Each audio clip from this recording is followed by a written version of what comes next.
Praise the lord all of you my Facebook viewers.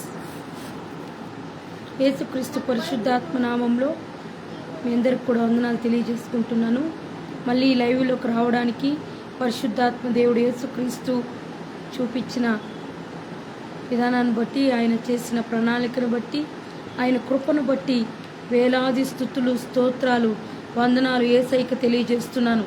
ఈరోజు ఏంటంటే special Sunday, పెంటికోస్తల్ Sunday. కాబట్టి ఆ పెంటికోస్తుల అభిషేకం మన మీద ఉండాలి. ఆ పెంటికోస్తుల ఆదరణకర్త యేసుక్రీస్తు మనకు ఆదరణకర్త అయి ఉన్నాడు. కాబట్టి బైబిల్ గ్రంథంలో యోహాను సువార్త 15:26లో దేవుడు చెప్తున్నాడు, తండ్రి యొద్ద నుండి మీకు యొద్దకు నేను పరలోకపు ఒక ఆదరణకర్తను, అనగా తన తండ్రి యొద్ద నుండి బయలుదేరురు సత్యస్వరూపైన ఆత్మ వచ్చినప్పుడు ఆయన మిమ్మల్ని గూర్చి సాక్ష్యమిచ్చును. మీరు మొదటి నుండి నా యొద్ద ఉన్నవారు కనుక మీరును సాక్ష్యమిత్తురు.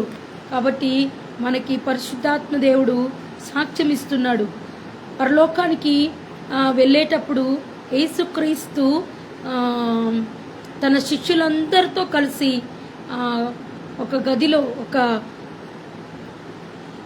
అందరితో కలిసి మాట్లాడుచుండగా అందరూ శిష్యులు కూడా ఏమంటారంటే, ప్రభు అయిన యేసుక్రీస్తుని వెళ్ళొద్దు, యేసయ్య పరలోకానికి వెళ్ళొద్దు, నీవు మాతోనే ఉండు అని శిష్యులు అడిగినప్పుడు, లేదు నా సమయం అయిపోయింది, నేను పరలోకమందుంటాను, కానీ మీకు ఒక ఆదరణకర్తను పంపిస్తాను, ఆయనే సత్యస్వరూపి అయిన తండ్రి యేసుక్రీస్తు పరిశుద్ధాత్ముడు.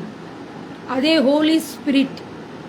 మనం భాషల్లో మాట్లాడుచు దేవుణ్ణి, యేసయ్యని ప్రార్థిస్తుండగా, అధికంగా భాషల్లో మాట్లాడుచుండగా మనము శక్తి పొందుకుంటాం. అభిషేకం పొందుకున్నప్పుడు మనలో తెలియని ఆనందం, తెలియని ఉత్సాహం, లోపల్లో నుంచి బలం, శక్తి, ఆరోగ్యం వస్తుంది. కాబట్టి పరిశుద్ధాత్మ ఆదరణకర్త మనతో ఉండి ఈ పెంటికోస్తల్ దినం సండే, పెంటికోస్తల్ సండే ఈరోజు మనల్ని దేవుడు ఎంతో అభిషేకంతో, అగ్ని అభిషేకంతో, పరలోక అగ్నితో, పరలోక మహిమతో, పరలోక ప్రసన్నతతో, పరలోకంలో ఉన్న అభిషేకాన్నంతా కూడా దేవుడు ఆ మేడగదిలో 120 మంది భయంకరంగా ఆడవారు, మగవారు భాషల్లో మాట్లాడుచుతూ ప్రార్థిస్తుండగా అనేక మంది వారిని చూసి, వీరికి ఏమైంది, వీరికి ఏమన్నా దెయ్యాల పట్టి ఆడుచున్నారా, లేకపోతే వీరు ఎందుకు ఇలా ఆడుచున్నారు అని అనుకున్నారు. కొంతమంది హేళన చేసుండొచ్చు, ఆశ్చర్యకరంగా చూసుండొచ్చు. కానీ అందులో బాప్తిసం తీసుకున్న వాళ్ళు ఉన్నారు, అనేక మంది బాప్తిసం తీసుకొని వాళ్ళు కూడా ఉన్నారు. వాళ్ళు నాలుకలు తాకబడ్డాయి, భాషల్లో మాట్లాడసాగిరి. పరిశుద్ధాత్మ దేవుడు ఎవరిపైకి ఎలా వీస్తాడో తెలీదు. పరిశుద్ధాత్మ దేవుడు కొంతమందిపైకి గాలి వలె వస్తాడు, కొంతమంది పైకి ప్రార్థన నూనె ద్వారా వస్తాడు, కొంతమంది పైకి కళల ద్వారా, పావురం అభిషేకం ద్వారా వస్తాడు, కొంతమందికి పరిశుద్ధాత్మ దేవుడు తాకిడి, ఒళ్ళంతా చల్లగా అయిపోయి తాకిడి కలుగుతుంది, కొంతమందికి పరిశుద్ధాత్ముడు అగ్ని అభిషేకంతో నింపుతాడు, కొంతమందికి పరిశుద్ధాత్మ దేవుడు నీటితో కూడా, మనల్ని నీళ్ళ ద్వారా కూడా తాకుతాడు. పరిశుద్ధాత్మ దేవుడు రకరకాలుగా మనల్ని తాకుతూ అనేక మంది ప్రజల ముందర మనల్ని పరిశుద్ధాత్మ దేవుడు ఉన్నత స్థితిలో ఉంచుతాడు. కాబట్టి పరిశుద్ధాత్మ దేవుడు సత్యస్వరూపైన తండ్రి అయిన దేవుడు ఆదరణకర్త మన తోడయుండగా ఆ అభిషేకం మన మీద ఉండునుగాక.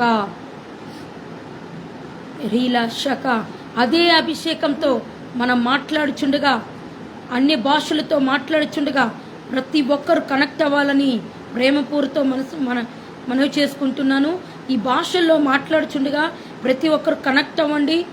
ఒకవేళ మీరు భాషలు రాకపోయినా, లేకపోతే మీరు భాషలు పొందుకోవాలనుకున్న అభిషేకం ఈ అంత్యకాల దినముల్లో చాలా ప్రాముఖ్యమైనది. సాతాను ఈ లోకంలో ఎవరిని మింగుదునా, ఎవరిని ఏ దారిలో తీసుకెళ్ళి ఎటువంటి పాపంలో పడవేసి నరకానికి తీసుకువెళ్తున్నా అని విజృంభించి లోకమంతా తిరుగుచుండగా, పరిశుద్ధాత్మ దేవుడు నీలో ఉన్నప్పుడు, నీ ఆత్మలో ఉన్నప్పుడు హృదయంలో దేవుడు మాట్లాడుచాడు. ఏంటంటే, పరిశుద్ధాత్మ దేవుడు ఇది తప్పు, ఇది రాంగ్, ఇలా చేయకూడదు, నువ్వు ఈ దారిలో వెళ్ళకూడదు, నువ్వు ఇలా ఉండాలి, ఇలా జీవించాలి, ఇలా నడుచుకోవాలి, ఇలానే నువ్వు నా కొరకు జీవించాలి అని మనల్ని లోపల నుంచి గద్దించే ఒక ఆత్మ ఉంది అంటే అదే పరిశుద్ధాత్మ దేవుడు. చాలామంది లోకానుసారంగా జీవించే వాళ్ళు పరిశుద్ధాత్మ దేవుడు హృదయంలో నుంచి గద్దిస్తూ ఉంటాడు. ఇలా చేయొద్దు, ఇలా వెళ్ళొద్దు, ఇది మంచిది కాదు, ఇది నాకు ఇష్టమైనది కాదు, ఇది సాతాను సంబంధమైనదని చెప్పినప్పుడు కూడా వారు ఏం చేస్తారంటే ఆ పరిశుద్ధాత్మ దేవునికి లోబడకుండా, ఆత్మకు లోబడకుండా దాన్ని అణిచివేసి వారు లోకం వైపు వెళ్ళిపోతూ ఉంటారు.